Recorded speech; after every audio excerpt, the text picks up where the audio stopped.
Mi nombre es Alejandro Benedetti, soy licenciado y doctor en geografía, egresado en ambos casos en la Universidad de Buenos Aires, y desde hace ya unos cuantos años investigador en el CONICET, que es el organismo argentino que se dedica a financiar buena parte de la ciencia y técnica en Argentina, y tenemos un sistema que se llama Carrera de Investigador Científico, que, bueno, es un trayecto, digamos, a lo largo de muchos años, donde uno va pasando por distintos estadios en función de la formación. Yo en este momento soy investigador independiente.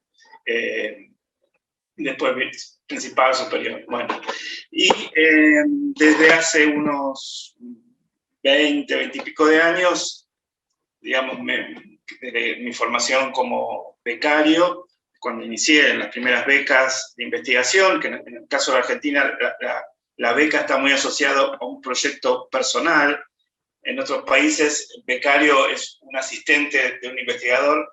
En Argentina, el perfil de un becario es el de un investigador que se está formando y que desarrolla sus propios proyectos, en general asociado a un grupo, ¿no?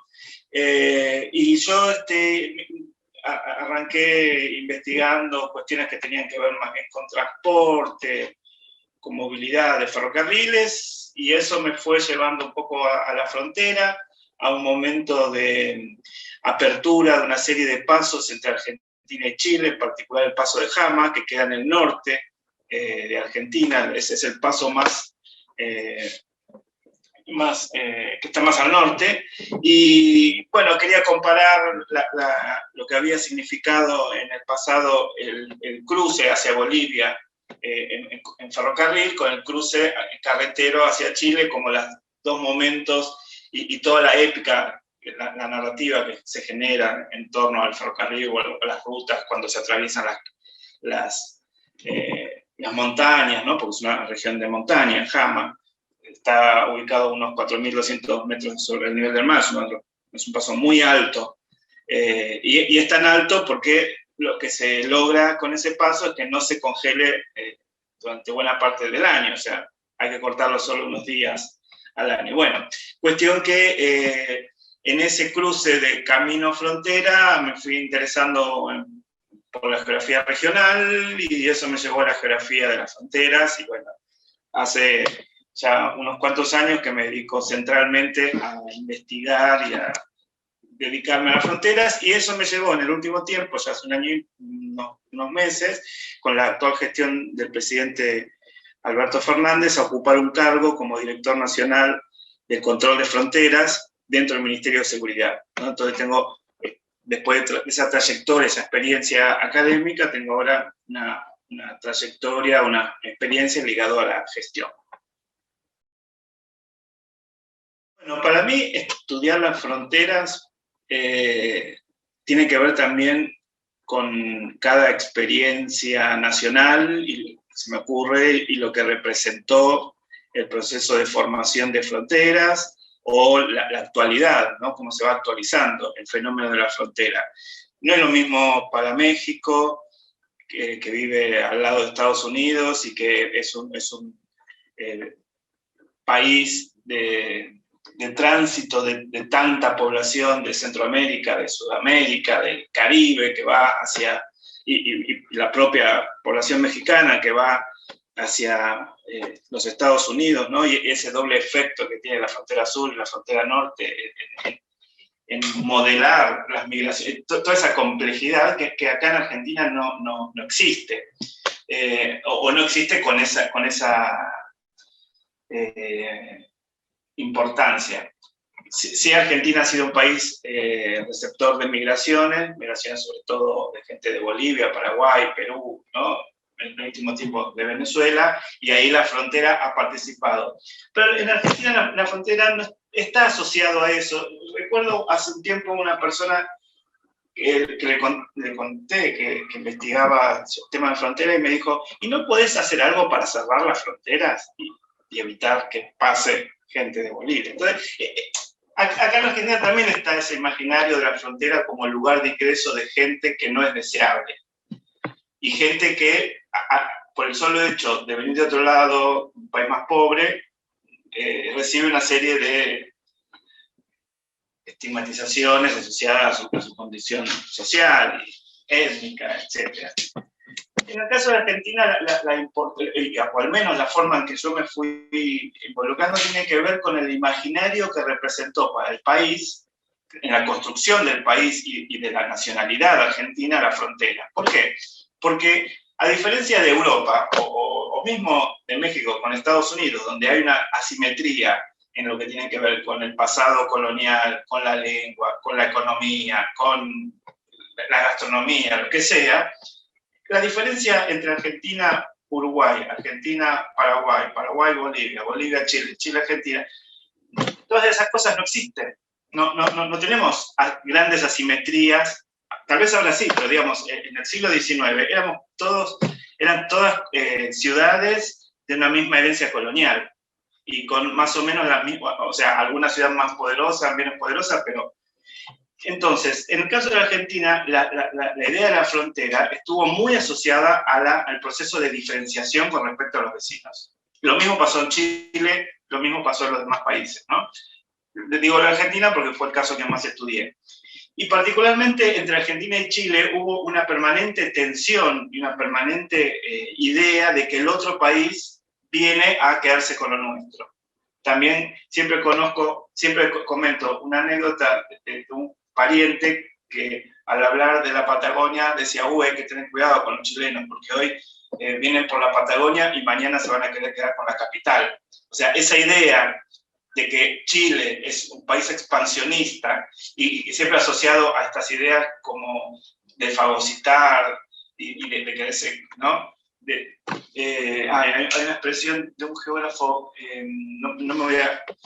Pero esta idea de un apetito voraz por conquistar territorio, bueno, formó parte del imaginario por el cual nosotros teníamos que diferenciarnos de los demás, del otro, nosotros éramos víctimas frente a los demás, y además había que estar en un estado de alerta ante la inminencia de una guerra. Y de hecho, entre Argentina y Chile, en el 78, hubo ahí escaramuzas, estuvimos al borde de la guerra. Hubo ahí unos movimientos y de hecho algunos pasos, uno muy importante, que era Guaytiquina, al día de hoy sigue minado. Finalmente nunca ocurrió nada. O sea, por eso vuelvo a lo que decía, tiene más un sentido de construcción de un imaginario, de diferenciación y de conflicto, que después de la Segunda Guerra Mundial, eso se potenció por todo lo que sabemos, la Guerra Fría, la doctrina de la seguridad interior y todo lo que significaba cuidarnos de las amenazas externas, que fue también una vía para legitimar la permanencia de algunas dictaduras que persiguieron internamente a muchas personas. Bueno, ese es uno de los sentidos que tiene, en el caso de la Argentina, la idea de frontera. Otra idea que es muy importante, y eso es una diferencia tal vez con otros países, compartida en parte con Chile, es la idea de la frontera interna. La frontera interna es una frontera histórica de lo que fue el núcleo de la Argentina colonial, o sea, el Río de la Plata, que eran una serie de ciudades, 13, 10 ciudades desparramadas por ahí, que tenían una importante frontera con los pueblos del sur, las naciones mapuche y todos esos pueblos que estaban en lo que se conoce como Patagonia. Esa frontera marcó a fuego también a la Argentina y, digamos, construyó la idea de la conquista del desierto. Así como los Estados Unidos tienen esa leyenda de la conquista del desierto asociada al avance civilizatorio hacia el oeste, en el caso de la Argentina funcionó hacia la Patagonia. Y eso hace que al día de hoy, por ejemplo, poblaciones indígenas como los mapuches sigan siendo considerados extranjeros en su propia tierra, ¿no? La idea de que cada vez que hay un conflicto por la tierra, se dice, bueno, esos chilenos que quieren acá quedarse con lo nuestro.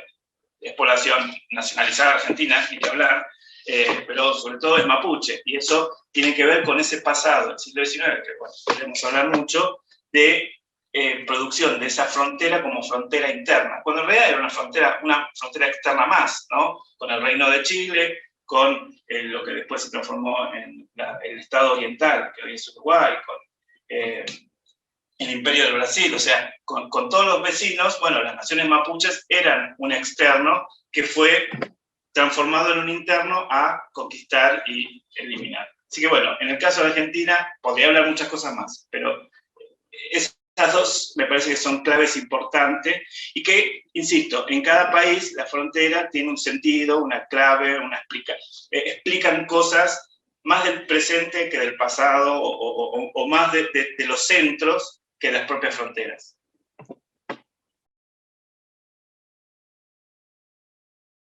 Bueno, lo que comentaba recién es un poco en clave histórica y cómo el pasado de las fronteras o los sentidos del pasado juegan en el presente y sirven para legitimar situaciones de sometimiento o para legitimar que algunas poblaciones, por el solo hecho de venir de países vecinos, tengan que hacer los peores trabajos, ¿no? ¿Por qué? Bueno, pues son extranjeros y nosotros, los de acá, o sea, sirve muchas veces también para eso. Pero también nos revela en el presente cómo se van actualizando los sentidos de frontera y cómo sirven para justificar algunas cuestiones que tienen que ver más, como mencionaba recién, más con el centro, con los miedos del centro. Por ejemplo, en la gestión del presidente anterior, Mauricio Macri, se construyó muy fuerte la idea de frontera norte. La frontera norte era básicamente la frontera con Bolivia y Paraguay. Y estaba muy asociado a la lucha contra el narcotráfico. En una épica que respondía más a los intereses de los Estados Unidos, de la DEA, de las grandes redes de narcotráfico, que a la realidad de la Argentina. No hubo una política activa, por ejemplo, de salud, en términos sanitarios, de los jóvenes, los pibes que consumen algunas sustancias en los barrios, en las villas, en los barrios populares, ¿no? Toda la narrativa, y no solo la narrativa, sino la adquisición de equipamiento, de esa idea de que el control de la vigilancia, o que te sonará también a cosas que ha dicho Trump, ¿no? Que el control de la frontera se garantiza con levantar muros o poner cámaras o los drones. La Argentina compró equipamiento costosísimo de radares, cámaras y drones y todo, y sensores de celulares, toda una cuestión, y no han logrado resolver cosas más básicas como que los pasos donde cruza los puentes, por donde se cruza un país, estén en condiciones razonables de transitabilidad, que los edificios donde trabajan las fuerzas de seguridad estén con aire acondicionado para que trabajen en condiciones humanas, ¿no? Entonces, se ha puesto toda una cantidad, y eso ha permitido, digamos, en un momento donde el gobierno anterior estaba en declive, porque las políticas económicas no resultaban, no tenían consenso en la población, atraer a una parte del electorado con un discurso muy de derecha, muy anti-boliviano, muy anti-paraguayo y asociado a la droga. Entonces, cualquier boliviano ya era sospechoso de ser narcotraficante. Desde el narcotráfico, cocaína o marihuana, a la propia hoja de coca, ¿no? Por ejemplo, en Argentina todavía sigue estando prohibido la importación, el ingreso de coca. La hoja de coca, en toda la región andina, es una hoja que se utiliza cotidianamente, ¿no? Se coquea, y eso tiene distintas funciones. Es como en el caso de Argentina la yerba mate o el té, digamos, es para no sentir hambre, no sentir saciedad, pero además también tiene algunas cosas que sirven para la altura, ¿no? Toda la población del noroeste argentino consume coca, normalmente. Todo el mundo, o sea, es algo cultural. Sin embargo, está prohibido. Y sin embargo, si alguien trae más cantidad de lo permitido, la fuerza de seguridad, la gendarmería, se lo retiene, ¿no? Entonces, ¿por qué? Porque está la idea de que la coca, por sí sola la coca ya es algo malo, ¿no? Y está asociado a la población boliviana. Realmente acá la población boliviana la ha pasado muy mal, porque realmente es la que más estigmatizaciones recibe, asociado a la sociedad, asociado a, no sé, a la falta de cultura, a la incivilización, no sé, lo que se te ocurra, y de hecho se los menciona con un peyorativo que es bolitas, las bolitas. Y bueno, y la frontera participa activamente de eso, ¿no? El solo hecho de cruzar por la o Salvador Massa, que son en personas no deseables.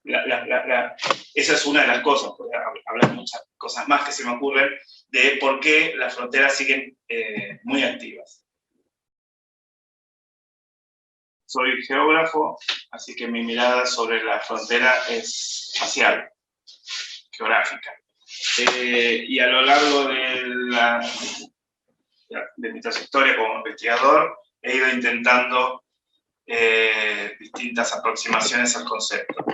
Una de las primeras cosas que hice, porque me molestaba el concepto de frontera en sí, veía que tenía serias dificultades, leía a un autor y proponía una cosa, leía otro y proponía otro. Empecé a trabajar con la idea de espacio fronterizo asociado a un concepto de espacio geográfico de Milton Santos, que es un geógrafo de Brasil, entendido como un sistema de objetos y un sistema de acciones que interactúan, pero era como demasiado abstracto, servía para entender algunas cuestiones, pero finalmente lo descarté. No lo descarté, pero avancé a otras ideas. También la idea de fijos y flujos que propone Milton Santos, y que un poco entender a la frontera como un resultado de la interacción entre las cosas que se fijan y las cosas que se mueven, y pensar a la frontera como algo que tiene que ver con el control de la accesibilidad, de filtrar, evitar, impedir, facilitar que las cosas, las personas, las ideas se muevan de un lugar al otro. Entonces la frontera tendría que ver con eso. Y bueno, y en el último tiempo también la idea de lateralidad, bilateralidad, multilateralidad, trabajé mucho con esas ideas, pensando digamos, la frontera como una conjunción entre una línea que es el límite, un lateral que está de un lado, otro lateral que está del otro, lo trans, que es lo que se mueve. Bueno, jugando con todas esas ideas, también publiqué algún artículo. Y en el último tiempo me volví a amigar con la palabra frontera y con el concepto de frontera. Y bueno, por un lado, me parece que desde hace un tiempo la frontera es más un rótulo que da cuenta de un campo de las ciencias sociales que desde los 90 se fue desarrollando lentamente, de los 2000, y en los últimos 10 años como que se desarrolló muy activamente el campo de los estudios de frontera o de estudios sobre fronteras en Latinoamérica al menos, en Europa también. Posterior tiene que ver con la caída del muro de Berlín, con todas las preguntas que surgieron a partir del proceso de la aceleración, no es que es una novedad, del proceso de globalización, de redefinición de las fronteras para los estados, el hecho de que haya caído el muro de Berlín, pero Estados Unidos levante su propio muro. Entonces, todas esas cuestiones generaron obviamente preguntas que motivaron al desarrollo de este campo. Surgieron instituciones como el Colegio de la Frontera Norte, las revistas de estudios fronterizos de la Baja California. Entonces, en Brasil también surgieron, no hay una institución equivalente al Colegio de la Frontera, pero sí hay muchos grupos de investigación en toda la frontera, con los distintos países. Particularmente hay un grupo muy activo que se llama Grupo Retis de Pesquisa en la Universidad de Río de Janeiro, Pero después hay muchos otros grupitos, sobre todo en el sur, en la frontera con Uruguay, con Argentina, que vienen desarrollando muy activamente. En Chile está el INTE, que es un instituto de relaciones, digamos, la frontera como temática que está cruzada con muchas otras temáticas que tienen que ver con las relaciones diplomáticas y paradiplomáticas, la cuestión de los transportes, las migraciones, que los mencioné de alguna forma recién, que están muy cruzados. Entonces, frontera, digamos, hay congresos, revistas, libros, de todo. Entonces, es como que la frontera, por un lado, es un rótulo. Ahora, ¿cómo recuperar el concepto de frontera? Entonces, pensando en esa cuestión, yo voy a decir dos cosas. Por un lado, tres. Por un lado, me parecía que hacía falta desarmar la palabra frontera en una serie de palabras que usamos para referirnos a la frontera. Y es así como armé un libro que se llama Palabras clave para el estudio de la frontera, que tiene 64 palabras, donde hay unos 50 y pico de investigadoras e investigadores que desarrollan su labor en toda Latinoamérica. Y eso incluye palabras desde arte hasta resistencia, avance, retroceso, frente, límite, toda una cantidad de palabras, conceptos, objetos que venimos utilizando en este último tiempo para dar cuenta de la frontera. El libro, la frontera no está como palabra en esa especie de diccionario, sino todas otras palabras que llevan a construir una idea de frontera. Ese libro, ahora voy a empezar a hacer la segunda edición, incorporando porque mi objetivo era que tuviera 100 palabras, entonces, bueno, me faltan algunas que ya las estuve pensando autores, qué sé yo, y va a ser el proyecto para los próximos meses. Particularmente, pienso que la frontera, así como muchos otros conceptos, no debería, como vino siendo, no debería estar atado a solo una escala y una realidad que es la de los estados nacionales. Entonces, pienso la frontera como una serie de dispositivos, de objetos que permiten la diferenciación, la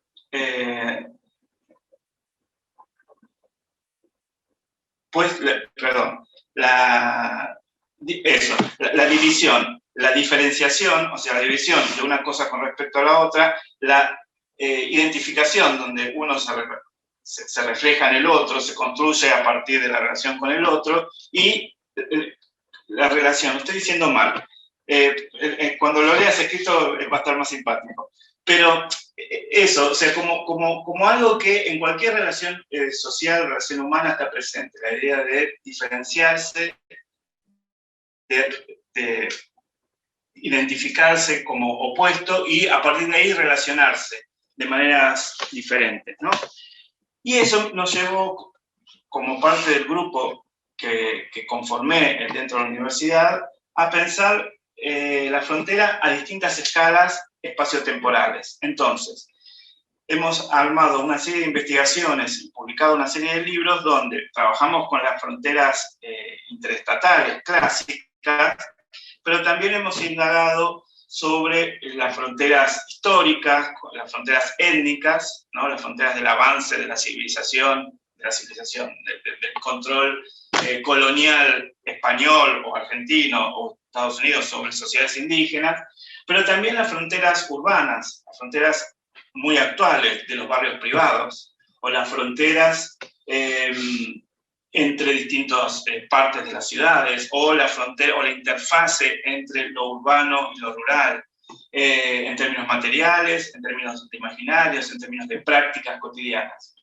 Y eso se refleja también en este libro, donde, por ejemplo, uno de los capítulos habla del cuerpo, y pensar también las propias fronteras del cuerpo, ¿no?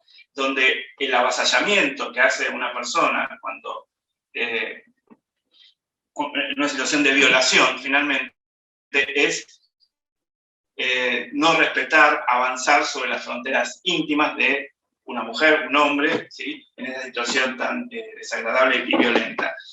Entonces, ahí, a partir de ahí, justo hace unos días nos otorgaron un subsidio, nos vamos a dedicar a registrar todas esas fronteras multiescalares que tienen que ver con la experiencia, con lo cotidiano, desde las más institucionalizadas, como son las fronteras interestatales, a las que son más del momento, como por ejemplo, pensemos un grupo de adolescentes que se ponen en una plaza, en un rincón, y arman un círculo, y eso lo convierten en un territorio para desarrollar determinada práctica hip hop.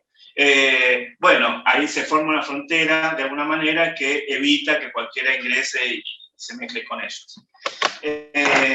Y como tercera cosa, creo que esta experiencia que vivió toda la humanidad, que tiene que ver con la pandemia, ha mostrado cómo las distintas fronteras se han activado, o nos dio evidencia empírica sobre esas fronteras que estoy mencionando, ¿no? Esta idea de la distancia social significa establecer una frontera de un territorio con una frontera de 1,5 metros para cada lado para evitar el contagio. O en el caso, no sé, en otras partes, pero en el caso de Argentina, las fronteras internas municipales, por ejemplo, han montado barricadas y el acceso a algunas provincias argentinas hoy sigue imposibilitado, ¿no?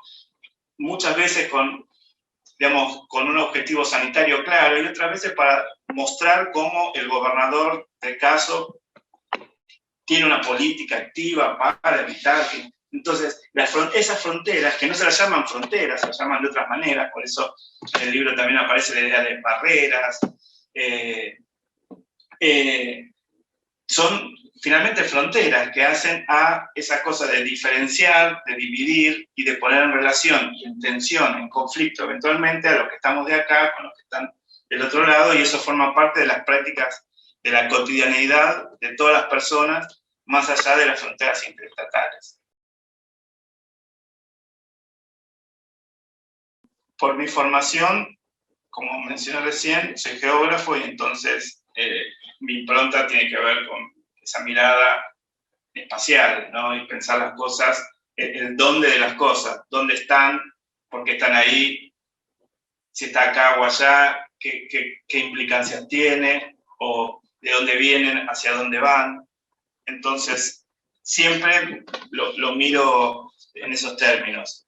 También dentro de la geografía, digamos, una de las cosas que me he dedicado, o sea, tengo como una cierta curiosidad epistemológica por precisar algunas categorías, y en la constelación de conceptos que utiliza predominantemente la geografía, aparecen espacio, territorio, lugar, paisaje, ambiente y región. Y el concepto de frontera no ha tenido un tratamiento muy importante. Sí, dentro de la geografía clásica, la geografía de fines del siglo XIX, siglo XX, por ejemplo, autores dentro de lo que sería la geopolítica clásica, ¿no? Autores como Ratzer, pero no tanto él, sino toda esa escuela de geopolítica europea, norteamericana, que en el caso de la Argentina y Brasil, Chile, tuvo mucha importancia después de la Segunda Guerra Mundial, donde el concepto de frontera estaba muy ligado a la idea de conflicto, de avance, de construcción, no de construcción, de identificación del territorio de un país como una cuestión esencial, no como una construcción histórica, sino como algo natural, casi evidente. Y un poco la geografía, digamos, como el concepto de frontera y también el de región estaba muy asociado a esa geografía clásica, un poco como que se desacreditaba el potencial heurístico que tenía tanto el concepto de región como el de frontera. Justamente cuando hice mi tesis de doctorado trabajé con esos dos conceptos, más con el de región y después con el de frontera, que me parecía que tenía la oportunidad de reinventar resignificarse, qué sé yo. Entonces, una cosa que me interesa es ver cómo relacionar el concepto de frontera con otros conceptos. Y una idea que dentro de la geografía ha tenido mucha importancia, mucha repercusión en el último tiempo, que surge de una idea que la condensó de alguna manera un geógrafo brasileño que se llama Rogério Hasberg, que es la de la multiterritorialidad. Entonces la idea de la multiescalaridad, la multiplicidad de escalas, de cómo distintos actores tienen capacidades, escalas de poder o de económica, o de lo que sea, de accionar o de despliegue en el espacio diferente, y eso cómo se van articulando y van conformando distintas fronteras y distintas territorialidades que se van entrando en conflicto o articulando. Por ejemplo, las redes de narcotráfico, ¿no?, que siempre se las asocia muy a la frontera, al cruce de frontera, como si solo la frontera fuera el centro del narcotráfico. En realidad, la frontera es un lugar de paso más. Las redes de narcotráfico son bien complejas, son multiescalares, multiterritorialidades, supone controlar los lugares de producción, de tránsito y de consumo, y los distintos lugares de consumo, ¿no? Están los lugares de consumo como, por ejemplo, la cocaína que se produce en Colombia, Perú, que viene hacia Argentina y de aquí sale a España, ¿no? Bueno, eso supone una logística y unas redes y unos controles territoriales muy complejos que muchas veces el discurso oficial lo simplifica a el cruce de frontera, ¿no? Y el cruce de frontera es una parte más. Y eso tiene que ver también con otra tensión que a mí me interesa siempre marcar, que es el de entre el centro y la periferia, o el centro y la frontera. Yo vivo en Buenos Aires. Técnicamente, Buenos Aires, y sobre todo la zona más moderna de Buenos Aires, que es el barrio de Puerto Madero, está en la frontera con Uruguay. Porque si vos seguís avanzando, está Río de la Plata y del otro lado está Uruguay.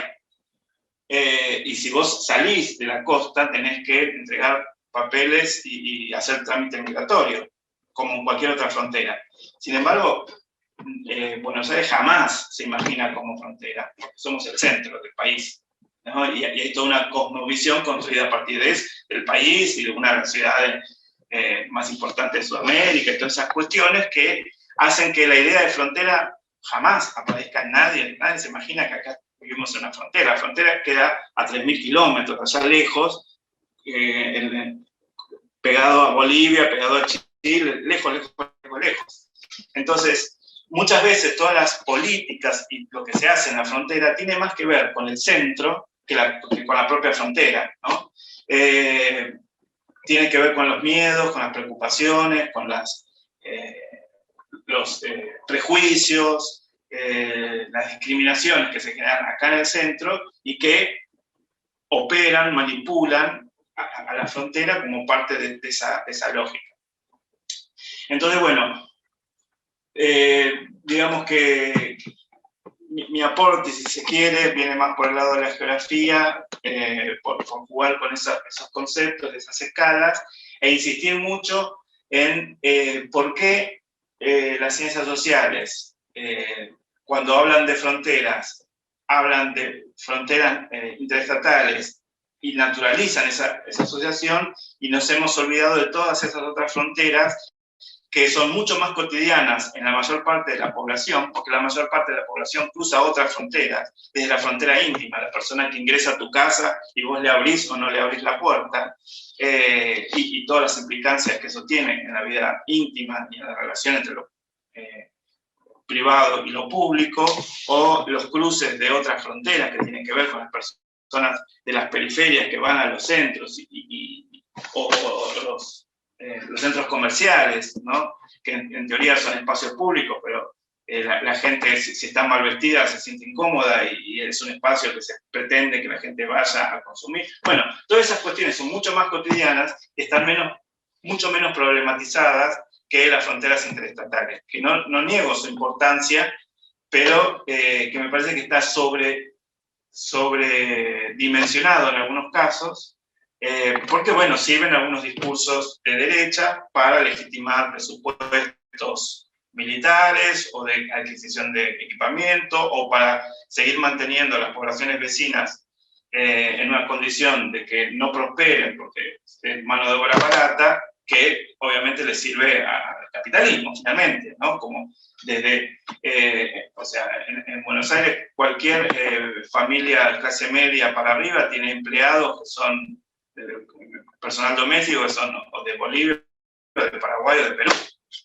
En mi casa trabaja una persona que viene de Perú, ¿no? Entonces, al centro le sirve también que esa población siga en ese estadio de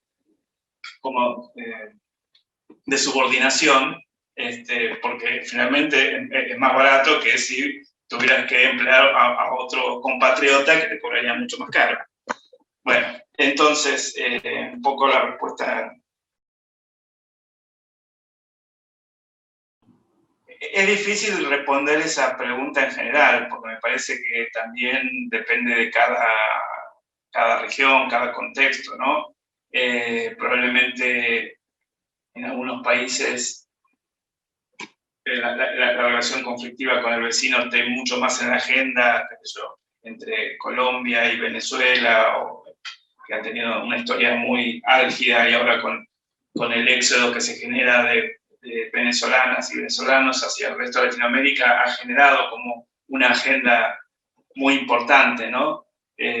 Recientemente Chile está repatriando a mucha población de Venezuela porque, bueno, no la puede absorber, o las razones que fueran, no se ha desarrollado una política en ese sentido. En el caso de la Argentina, uno de los temas que a mí, volviendo a las fronteras clásicas interestatales, una de las cosas que a mí particularmente me interesa y que no se ha problematizado, tiene que ver con la población de la frontera, y la frontera no pensada desde el centro, sino la frontera pensada desde la frontera. Hay un libro que ya es un poquito clásico de un antropólogo argentino que se llama Alejandro Grimson, que el título es La frontera como centro, ¿no? Y me parece que eso es importante, centrar la mirada desde la frontera, desde la realidad de la frontera, donde ya la frontera o las ciudades de frontera no son meros lugares de paso o destino de las políticas, sino que ya son centros, ¿no?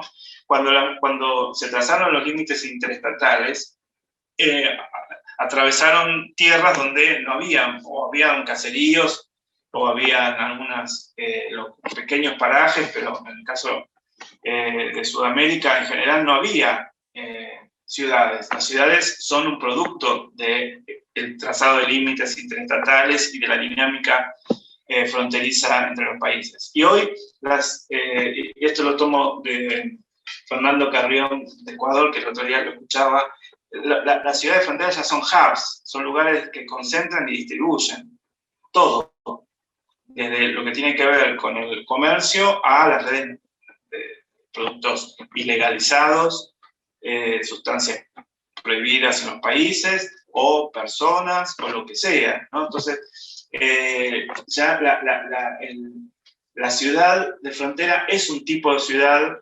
particular que no tiene que ver solamente con el carácter liminal de la asimetría entre un país y el otro, sino la propia ciudad ya es un laboratorio para analizar distintas situaciones.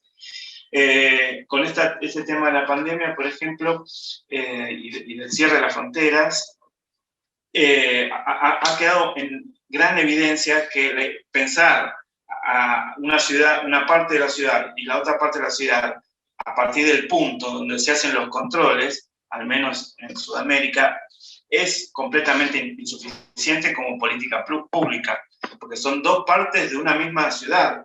Es como cualquier otra ciudad. En el caso de aquí de Buenos Aires, hay una avenida que divide la capital federal del resto del Gran Buenos Aires, que se llama la General Paz, ¿no? La General Paz tiene un valor simbólico muy fuerte entre lo que es lo porteño, lo de Buenos Aires, y el resto del conurbano.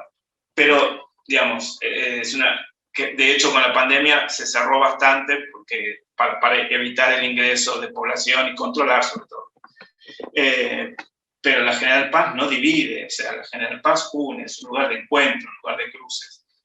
La frontera divide dos estados, pero también une dos estados, ¿no? Entonces, esa tensión, esa complejidad me parece que es interesante seguir problematizándola, viéndola, y en el caso de Argentina está bastante poco investigado. No es que no haya, hay mucha investigación, sobre todo desde la antropología, pero todavía está como desperdigada, no hay como sistematizaciones que permitan ver un poco más de conjunto cómo se dan esas distintas poblaciones, que en el caso de la Argentina incluye lo que se conoce como bagalleras, bagalleros, paseras, paseros, que son la gente que cruza mercadería, pero que son definiciones restringidas, porque en realidad, bueno, hay una complejidad de cruces y de cosas que van y que vienen, que me parece que es, bueno, uno de los temas que se puede investigar. Si bien vivo en una frontera, como dije, que es la ciudad de Buenos Aires con el Uruguay, que yo personalmente la he vivido como tal, porque para mí cruzar el Río de la Plata es llegar del otro lado donde hay familia, y es reencontrarme con mi familia, y tiene ese componente, pero como dije, en general no se percibe a esta zona como una zona de frontera, sino como centro. Para mí, la frontera tiene como una cosa de esas invenciones humanas fascinantes. Ahora, como funcionario, que me ha tocado ir varias veces a algunas ciudades como La Quiaca, o, bueno, otras ciudades de frontera, pero La Quiaca en particular, y de pronto me ponía a contar 1, 2, 3 entre empleados de aduana, empleados de migración, empleados de la fuerza de seguridad, y contaba tal vez 100 personas, 200 personas, ¿no? Y eso en un turno, porque después están los otros turnos, ¿no? Generalmente son 2 o 3 turnos, o sea, fácilmente por un punto de cruce hay 500 personas, y esos son 500 sueldos. Y decís, wow, todo el gasto del Estado para controlar qué, ¿no?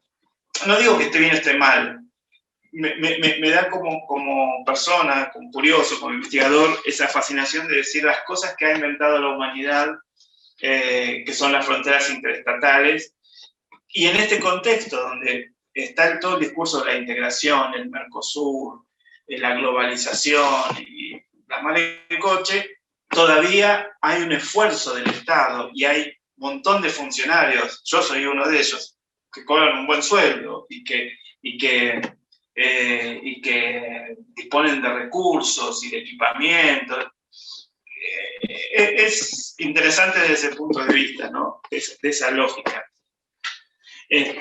Y evidentemente no es algo nuevo, es algo que existe desde la madre de las fronteras, que es la muralla china, y desde antes también las distintas fortalezas, ¿no? Entonces, cómo las fronteras han servido para someter a otras poblaciones, para sojuzgarlas, para generar desigualdad, para la explotación de unas personas sobre otras, para maltratar, para matar. O sea, está muy asociado a lo largo de la historia a muchas cosas no muy lindas, no muy amorosas, digamos, ¿no? Nada, y eso me despierta curiosidad. ¿Por qué? ¿Qué sentido tiene? ¿Por qué seguir invirtiendo tanto esfuerzo y tanta cosa en separar y en maltratar y en... No digo que la frontera sea eso exclusivamente, y de hecho, una de las dos cosas que estoy haciendo, que son como granitos de arena, no digo que vaya a revolucionar el sentido de la frontera, pero bueno, mi contribución, armamos unos programas que se llaman Voces de la Frontera, que recién están saliendo por la Radio Nacional, donde la idea es, bueno, rescatar las voces de las personas que viven en la frontera, y hacemos un microprograma de 3 minutos, pequeñito, donde cuenta qué es vivir en la frontera, cómo vivir en la frontera, y no desde la lógica del funcionario que lo va desde Buenos Aires, sino de estar ahí en la frontera, de vivir en la frontera. Y otra cosa que hicimos, un boletín que también está por publicarse, de pensar a la frontera como lugar de encuentro, ¿no? Entonces, ¿qué cosas de esa asimetría o esas diferencias han permitido que surja algo nuevo, ¿no? O algo distinto, o algo que junte a la gente? En el primer número vamos a publicar algo que se llama, que es sobre la Manca Fiesta, que es una fiesta campesina que se hace en La Quiaca, en la frontera argentina con Bolivia, y que atrae a campesinos de los dos lados, y se juntan, intercambian, y que se ha transformado de un evento muy resistido por los municipios a un evento turístico muy aceptado y muy celebrado, ¿no? Entonces, bueno, la frontera, además de toda esa cosa de criminalización, de persecución, hasta de represión que ha tenido mucho tiempo, bueno, coexiste con estas cosas que son un poco más ligadas a la vida cotidiana, a esta idea de encuentro, de encontrarse, de celebrar, de festejar la diversidad, de aceptarla. Y también, bueno, ahí queremos armar hay un festival gastronómico de la frontera entre Argentina y Uruguay, o un festival una feria del libro entre Argentina y Brasil, en Uruguayana Paso de los Libros, Paso de los Libres, o en la llamada Triple Frontera hay un festival de cine, se llama Tres Márgenes. Bueno, rescatar esas experiencias, que no son demasiadas, que no sobran, pero que son interesantes presentarlas inclusive desde una oficina pública, ¿no? Del Estado, como parte de la construcción de la frontera, ¿no? La frontera no solamente como lugar de control y de evitar que pasen cosas, sino también promover que pasen cosas, que crucen cosas, que se encuentren cosas. Así que bueno.